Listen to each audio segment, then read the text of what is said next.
This is Second Wind. I apologize for this very loud shirt. I love it. That's my kind of shirt. I'm feeling jealous. Yeah, originally from Argentina to an Italian family. I started client side at a big American company. I realized early on that creativity was something that I loved. Content. I lead all Mars snacking brands from a comms and brand experience perspective in Europe and Central Eurasia. I lead two brands globally, Twix and the GAM portfolio. Fabio, when did you first realize this work was meant for you? My love for cinema and commercials before the movie was something that first kind of led me to think. We're talking about I was maybe 11, 12, how those brands are created, who are the companies behind those brands, and kind of creating those incredible films. So that kind of stayed with me. And also during my education, I did lots of photography early on. I liked the tactility. At the time, it was the only way forward. There wasn't digital photography, but kind of dark room and kind of getting close to any sort of craft. And I realized that creativity was kind of not just the business of creating ads, but early in my career, looking for a job as I finished my degree, big recession in Argentina, as unfortunately is kind of not rare in that country. So for each vacancy, there were hundreds and hundreds and hundreds of applicants. And in those days, you send your CV in a very nice letter. You could email it, but kind of a piece of paper, right? Not an email. Yeah. Print it, even sign, and kind of you posted it. And because of the recession, news were that sometimes the envelopes would not be open, even like you would not be considered because just someone wouldn't see your CV. So what I did was to spend a lot of money on the envelopes. I kind of went and bought the most expensive envelope, the one that could not be ignored. And that's how I got my first interview and my first job. So really creativity presenting itself in various guises rather than just, the traditional. Early on, you realize that collaboration and working through a number of people is kind of so critical, regardless of whether you are the most junior in a company or very senior. And is that primarily the culture currently in London? Are people in the office collaborating in person? Is there a lot of like Slack and remote work? Like, I think finding that right balance of, especially in a creative agency, I think it's that creative process is so unique. And I think sort of hard to do sometimes when you're in a room by yourself at home with the kids screaming outside. How do you find that balance of like working IRL versus, in the Zoom boxes? It's interesting. My advertising agency days were fully pre-COVID for sure. And kind of at that time, it would be rare to work from home. I probably had the odd days, but it was like a full 5 days a week. And shocking to think about that now. And actually, I am glad if I was going to have one time that was IRL, that was the agency time, because I think the creative process, especially agency side, where so much is about kind of spontaneous serendipity kind of conversations and what ifs. I think I would have found it not impossible, but probably less conducive to good work in those days. I had to suddenly go remote, which happened in 2020. But that said, Mars side, I'm Bacardi, but Mars side, I can say is pretty flexible in terms of how people want to work. I find lots of value in being in the office. I think it's a very social office, very kind of friendly environment, a great coffee, by the way, and of course snacks, and that helps. And I really see a lot of value in bumping into people in kind of unplanned meetings and having conversations. And I encourage my team to have visibility, and in the end, they make their decision what works best for them. I think it's down to individual. In my case, I see a lot of value in collaboration and kind of having those sort of ad hoc conversations with people, for sure. We've seen a lot of in-house positions grow over the last, I'd say, 10, 12 years. Was there like any surprises when you made the shift? For every role that I started, truthfully, looking at my CV and the role I did before, I never had, probably this one is the exception, but I never had the full rounded experience for the role I was going for. Whether it was the category was new to me, whether it was the industry at agency or client side was new to me, the country was different, was new to me. So there was always quite a big part of the role that it meant I had to really go for it and really immerse myself into that given opportunity. So transitions were by default quite significant, yet going into those with my eyes open. So going to first transition, going from Bristol Myers Squibb to at the time Havas, a Euro RSCG, it was a fantastic experience because I was changing so many things, going to the art world. So creativity as the single biggest currency you have on every day, solving issues became so prevalent, on behalf of other our clients, and varying degrees of situations and briefs and categories and regulations in some cases. It was a really wonderful way to transition. I was lucky. I've been lucky from my career with my line managers, people who invested the time, kind of gave me an opportunity. So I feel that my first transition, it taught me a lot, and kind of it was possible through those things, kind of people supporting me during that. Then I moved to Ogilvy and Havas to work on Dove, and then work on Force. It was much bigger, global, kind of big scale brands, famous work, kind of High pressure. many hours spent in the office at the time and just kind of producing the work that was very complex in some cases. Always that feeling of pushing the boundaries and, kind of being really feeling comfortable with that element of ambiguity, I guess, and kind of we don't know whether it's going to fully work, but we will push it and, it working. So that was a great transition. And I felt, then when I was working on smaller brands, I learned a number of things about, kind of getting very, very much into the creative process, because the accounts were serviced with fewer creatives for, for whatever reason. So kind of you learn more perhaps than on the big brands. But then on the big brands, there was a big scale piece of work, working with famous film directors and kind of observing how they work and their producers and the A-team landing on a specific job. So that was great at learning yourself. And then moving to Bacardi, kind of back client side. That was incredible as an experience. Like, again, a different category. I never worked in spirits before.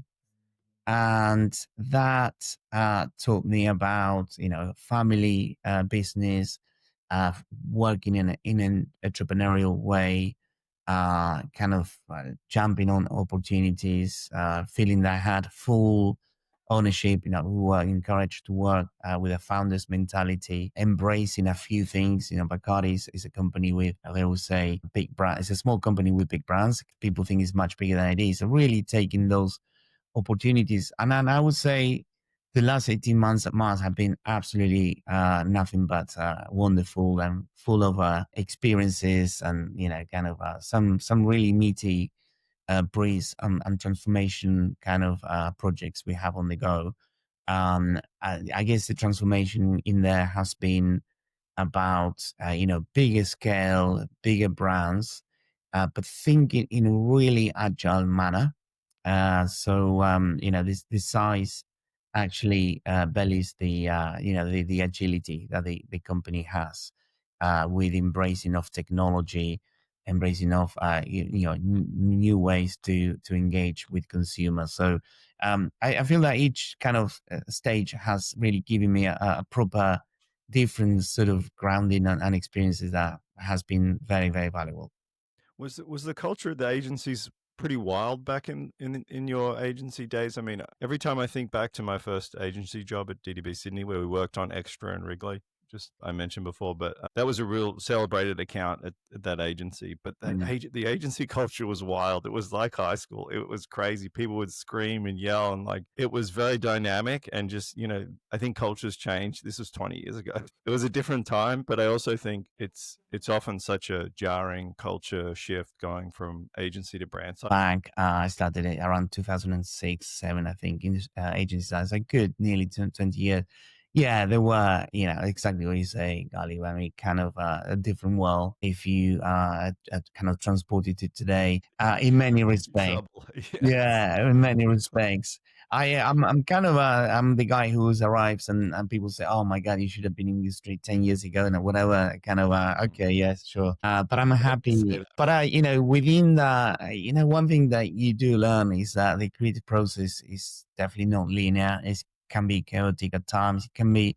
So really, it's about finding the way to rein in that bubbling sort of creative kind of magic into something that can not be predictable, because you want to keep the product and the output fresh, but really marry it to the needs of the business. And that's something that I spend a lot of my time on, to really demonstrate a kind of the value of creativity and how that translates into actual growth.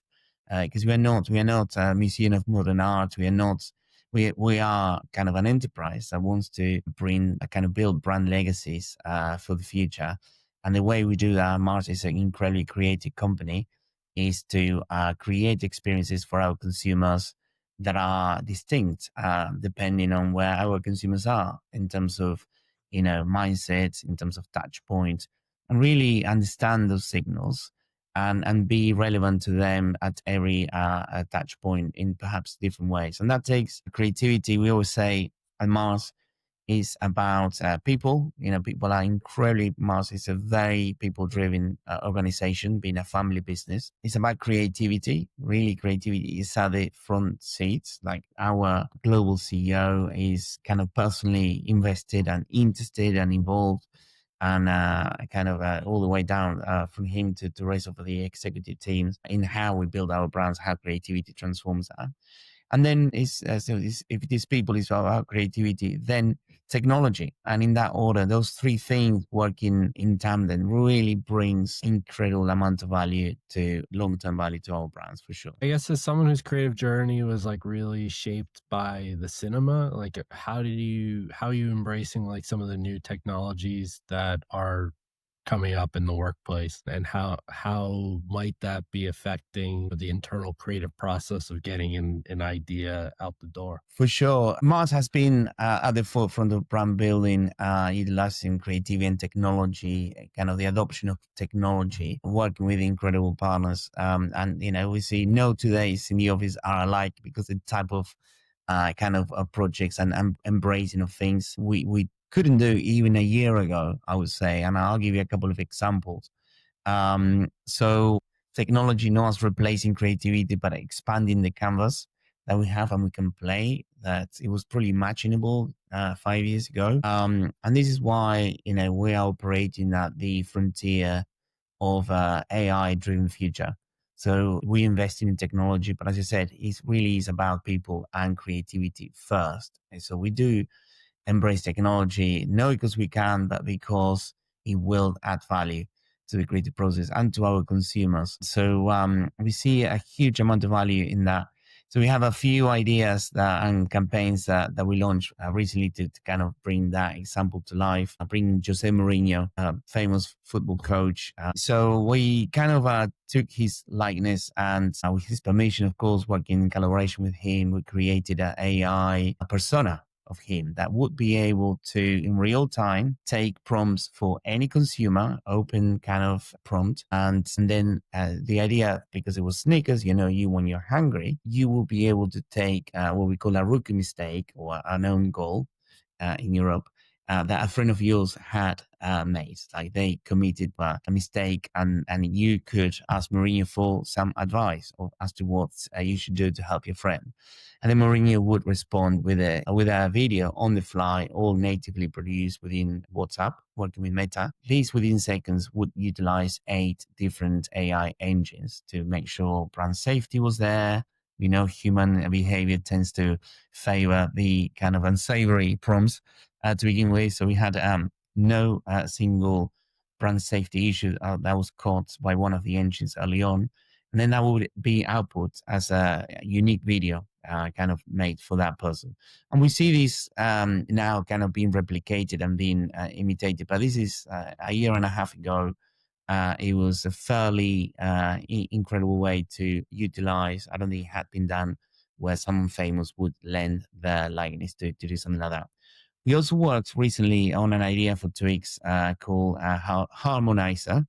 And the insight was 7 billion voice notes are sent a day, which is crazy to think about that. Majority of those sent by under 35-year-olds. Now, this is young people. I don't do this, so I just want to make sure everyone understands what this is. You record your voice and you send it to your friends on WhatsApp. And this is sort of what, to your point, under 35, this is what young people are doing. This is how they communicate. It's kind of like a voicemail, I guess, but just like sent as in a chat interface, right? Exactly. Yeah. That's exactly right. You And get to hear the voice. yes, Right? So there's personality, there's tone, there's all this like extra meaning there, but you don't have to be available for a call because I guess no one really calls. that's anymore. correct. And it's interesting to see how we evolved from like text was the reductive version of what we wanted to say. And now this has pivoted to kind of longer form, if you like, of voice. And that very insight caught our exactly what you said, tone of voice. Like people use the voice notes as a way of not just saying something, but saying something with meaning. So we thought, if you're going to say a voice note, because Twix, we launch a campaign, which is two is more than one, kind of humorous way to stating the fact that Twix is 2 bars. Obviously, two is more than one. It's a bit of a kind of obvious. I like that. It comes from the product. They're always the best ideas. Comes from the product, right? Exactly. So we thought, if you're going to send a voice note, we're going to help you make it twice as sweet. So again, what we did, and this is all natively on WhatsApp, so people didn't have to go to a website or an app or anything like that. And the idea was that you would record it and it would create a harmonized version of that. So a duet, basically, of your message on the part that you selected. And we created a film which went, it did really, really well. And we had loads and lots of engagement, millions of exposure to that. 2 minutes average, the time spent with the tool. Obviously, the idea is that you share that. We've been around a lot of these innovative projects for the last 10, 15 years. I always find that when talking to the creatives around it, it can be quite a daunting task to get that stuff sold through. Are you finding that to become easier or with this new technology, or is there still a little bit of hesitancy? A real appetite to do things that are different, very different to what we could have done 2 years ago. And the reason is simple. It's not just embracing technology because we can, back to my point, but it's to do with the understanding that 50% of the opportunities to engage with consumers cannot be reached with paid media. Like if you think about Netflix now has a subscription part, but it's only a portion of it, same as Spotify. But back to WhatsApp kind of examples, the two I gave are places where paid media cannot reach. And there are many, many spaces where consumers are defaulting to spend their online time more and more where paid media cannot reach. So Peso, our activities that really look at the full ecosystem to really reach those consumers, is becoming not a nice to do, but an absolute business critical thing to do. And that's where innovation and technology in the service of driving growth and connecting with consumers is critical. So it's kind of is defaulting into it not because we can do it, but because we need to do it in order to be relevant with our consumers today as we were 10 years ago. That's great. And I think the attention has definitely shifted from even when I started in my career, right? How much do you think about more non-traditional approaches that rely less on like paid media and traditional creative? Like, do you have a percentage of your priority and focus moving forward? I think we've had conversations with some really innovative brands like Duolingo. I don't know if they're as hot in EU as they are in the US, but they're sort of like the sexy brand here. Everybody references in their briefs. But I talked to the guy who runs their creative over there, and it's almost like a challenge in that the more, let's call it viral success you have with like these like non-traditional, non-paid media campaigns that add value to some sort of consumer exchange, the less attractive paid media looks, right? Because you get this big impact from a relatively small investment. And so, like, I don't know when you go back to the pay for play equation, right? Like, how are you thinking about these two things? We think of it not as a replacement, but as an enhancer. So, in other words, the cost per thousand to reach a given consumer, the CPM, is significantly higher if all we do is paid advertising. So, just by definition, you end up with content that is, by default, more traditional.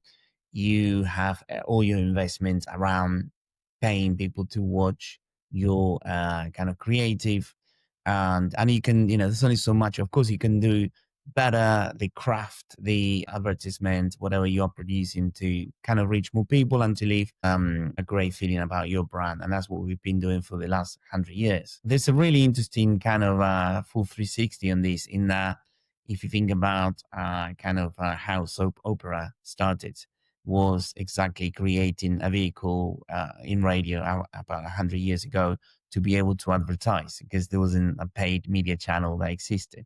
So we've done a full 360. What is different today is the technology enabling that. And that technology, what it does is kind of takes you to a type of work that puts at the heart that, exactly what you said, that exchange value with consumers. So we need to produce work so that, rather than, because we have 5 channels that everyone watches and therefore whatever we put, it will be seen. Be nice, right?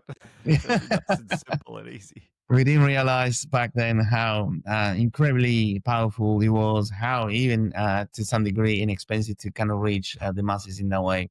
So, but what it brings is an incredible opportunity to have a competitive advantage through doing that, utilizing true raw creativity. So that is, again, the first part of the equation with people.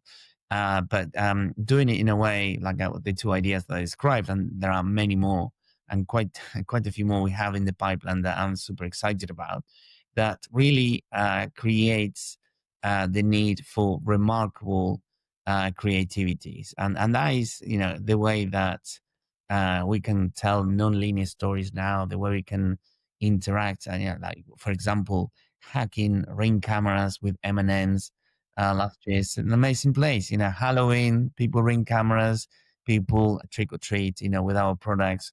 What better way to get into the Ring cameras and invite people to co-create with us? And by the way, more than 1 million people downloading VM's ringtone in the app. So that's kind of Great. it's not something that you can go to a media kind of company and buy. It's something that through technology and through disruptive thinking you can get to, and it's very powerful. Looking back, what do you hope people say you helped change? So I think that, I feel that our job as market at Mars is to leave the brands we're working on better than when we found them. And that really is so important. So we focus on the long term. Of course, we need to deliver in the short term, and it's the yin and yang, but effectively, especially being a family business, own business. This is a fantastic advantage we have, is that we think about the long term. This is not about reporting every quarter numbers to investors, and therefore sometimes having to make decisions that might not be the best tomorrow, but is what we have to do today. That's not the case at Mars. So this kind of what I would love to my team and I, and everyone I collaborate with, I know feels the same, is to be confident guardians of the brands we have, and kind of I'm being recognized for the celebrity that for the creativity that will bring to the masses. And you see consistency is super important at Mars. You have all these amazing campaigns. You when you're hungry, or the rainbow campaign for Skittles. There's so much work that really was one of I would say the biggest pull when I joined, when I accepted the role, was that is kind of recognizing that my team is, the rest of us are standing on the shoulders of giants. I work, my boss, Rankin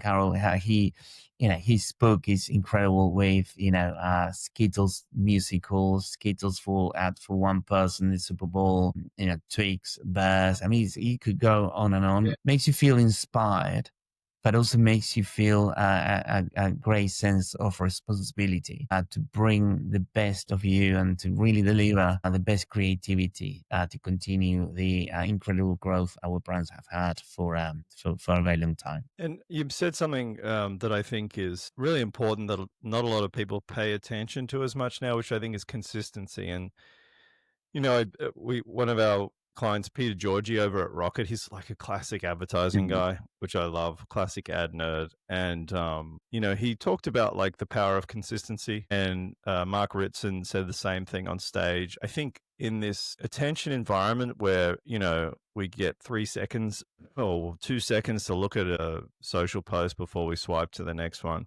how do you keep the discipline to maintain consistency over such a long period when it's so tempting to do something new, to rebrand, to change the campaign? Absolutely. We marketeers, as a species, we are kind of very much in love with creation and creating, and often that creating is confused with change.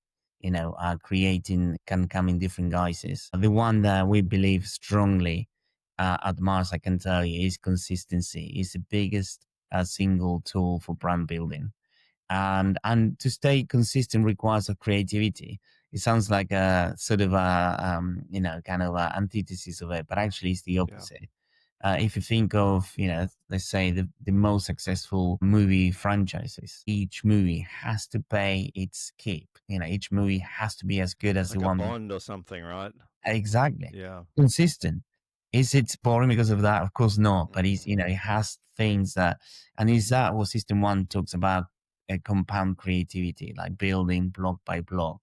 That's what we believe. And, for that reason, we have some incredible platforms that we strive to retain. The DNA of our strongest brand platforms is what makes those brands really salient and distinctive. But that's not to say we're going to be replicating the same and just change. In the case of Snickers, instead of Elton John, will be another celebrity, and that's not about that. It's kind of understanding where our consumers are, what the canvas of technology can offer us to do different things, and embracing that. So it's kind of hard, tempting as it might be. We all feel, and it's a kind of it's not a difficult job, I would say openly, for me to strive for consistency, because it's a language we speak internally. Like there'll be various kind of people involved in the process of creating something new, where consistency will be brought up as something that we want to keep. But we want to refresh. We want to kind of look at a different angle. We want to be creative within those parameters. And I think that's a brave thing to do in this world where, we are all used to something remarkable happening in our feeds or the news outlet every single day. Or Literally. terrifying. Or terrifying. Well, Yeah. and just to dig in on that slightly, because obviously the traditional structures of like agency and brand were big agency does your big creative idea, right? And then like you guys approve it on the client side, and the agency goes with production companies and makes it. Obviously, in-house has become a thing over the past decade, which sort of changes things slightly depending on what sort of in-house structure there is. But also, like, everybody's sort of been doing everything. Creative agencies are opening production companies are going after the creative business. Like, it's a bit of a wild west out there. How are you thinking about like agencies and production companies and in-house teams overall in terms of like, the most optimal way to sort of like do great creative with consistency? Like, what does that look like for you?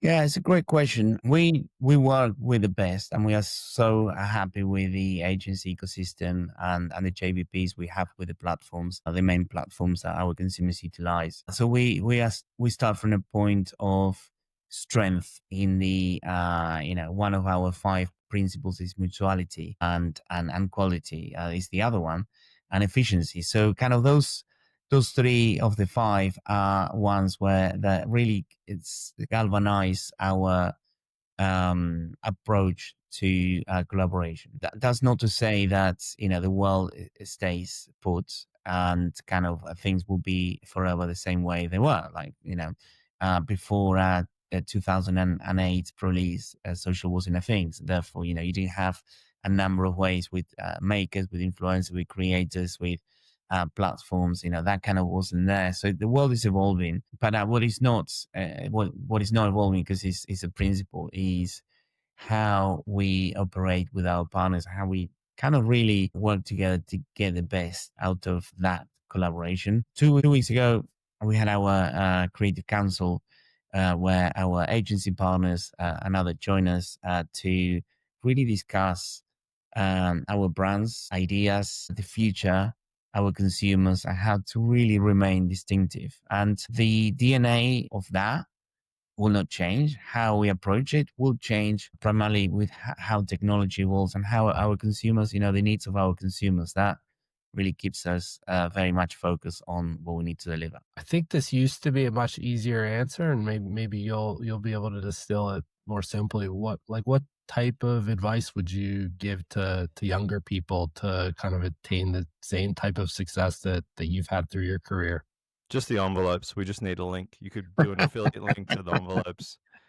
Which, out of context, sending envelopes could be taken misconstrued. But hopefully, people listen to the first part of the podcast. Look, I have what has worked for me might not work for everyone, but I think there's some kind of universal elements there that hopefully will be of value to the listeners. The first for me has always been staying curious, and really that sounds a bit cliche, but it really is, follow the work of the brands that you admire.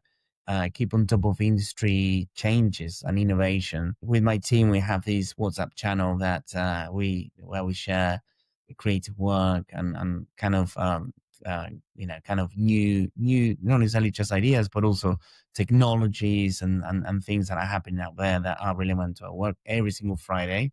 And we discuss and we share and we comment and we agree and sometimes disagree. And I'm so we had our creative catch up yesterday, and it's so wonderful to hear my team constantly drop in examples. Oh, that could be like, for example, brand A did B, that kind of thing. So staying curious in this industry in particular is very important. Being tenacious, really, we should be acting more like actors, I guess. They have plenty of rejections. Even the season ones, the famous one, they have to do auditions. There are very few actors in the world who don't have to do auditions for a role. It would be surprising how many of the Hollywood A-listers have to still do that. And that's fine. And, the rejection kind of builds your stamina and your kind of, personality as well. So take rejections as a part of the learning part and be tenacious as a consequence. Can I ask a quick follow up on that? Because I know you have kids and I have too, and I worry about trying to teach them like grit or tenacity.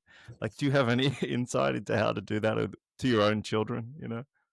100%, and it's such an important aspect. The book Grit is probably the obvious one to read, and really, I mean, many of those things you can read again, and then it's useful, even more useful. But we live in a world where we have. There's a very good side to this, I guess, but we've made it kind of existence of our kids really kind of cushioned and comfortable and wonderful, and that's great. But the rejection is something that comes much later in life, and usually at the expense of being a big impact and kind of having a knockback effect. So the only thing I can recommend, which I apply my kids, is about tenacity. Whether it's cricket, my son plays, much to my surprise, because I'm not a cricketer. Oh, come on! As an Argentine, but I'm learning. And he's been kind of really inspiring in his learning and persevering and just really not making the squad and making it and then not making it again and pushing harder. So that's great. I'm being used in sport as kind of a tenacity, grit builder, if you like. So that's my kind of example in there. There's probably not another sport on the planet that creates as much patience as cricket. It demands a lot of patience and concentration. So I think that's an excellent note. Like through sports, yeah, that's a good. Mine are 4 and 6, so we're sort of starting on the sports thing. Yeah, but I look forward to. I'm trying to bring cricket into America. It's very hard to teach people who love baseball, cricket. They're like, what? Yeah, and then I would also say expand your network. Use kind of that to your advantage. You meet more people than you realize. Kind of it's not about constantly pestering people. But it's so often the case that you hear, yeah, I started here because I met that person, or I had this flight someone and bumped into. Like it happened to me, being next to someone and chatting. And actually, I had a wonderful kind of invitation to speak at South by Southwest, the first edition in London. And it was through, I was in a conference, I sat next to someone, we started chatting. This is the CEO of Interbrand, a wonderful, wonderful person. He then, kind of parted ways. And then a few months later, I heard if I wanted to be part of the panel, which I was really, really excited to be part of. But it goes to show, I guess, network. And then the final thing is take a look at the companies you're keen to work for and understand what they offer. If you're early in your career, grad programs are a really, really good way to learn and get into fantastic companies. Mars is renowned for having one of the best grad programs out there in the world because it nurtures leaders and kind of creates opportunities. So that could be one. But if you're agency side, just find creative ways to get yourself noticed. There are many amazing examples of people who did crazy things to get their foot into the building and then start from there. So that's what has worked for me. And buy wonderful envelopes. Whatever Beautiful you do, envelopes. Was it big? spend lots of Like a money. big envelope, or was it I regular? went to this kind of place in Buenos Aires. It was like a French sort of paper, French. kind of Yeah. imported at the time. It was quite rare. And I can't remember how I spent probably the equivalent of 20 times the normal kind of Manila envelope. Yeah. Right. And the ROI on that was pretty It's huge. successful. So it was massive. huge. We're sorry we missed you in Cannes, and I think that's probably why we all go is to see other people in real life. But yeah, hope to catch you at some point in real life. But appreciate your time today, and thanks for coming on Second Wind. I would love that. Thank you both for having me. Yeah, great Thank you, to sir. chat with you.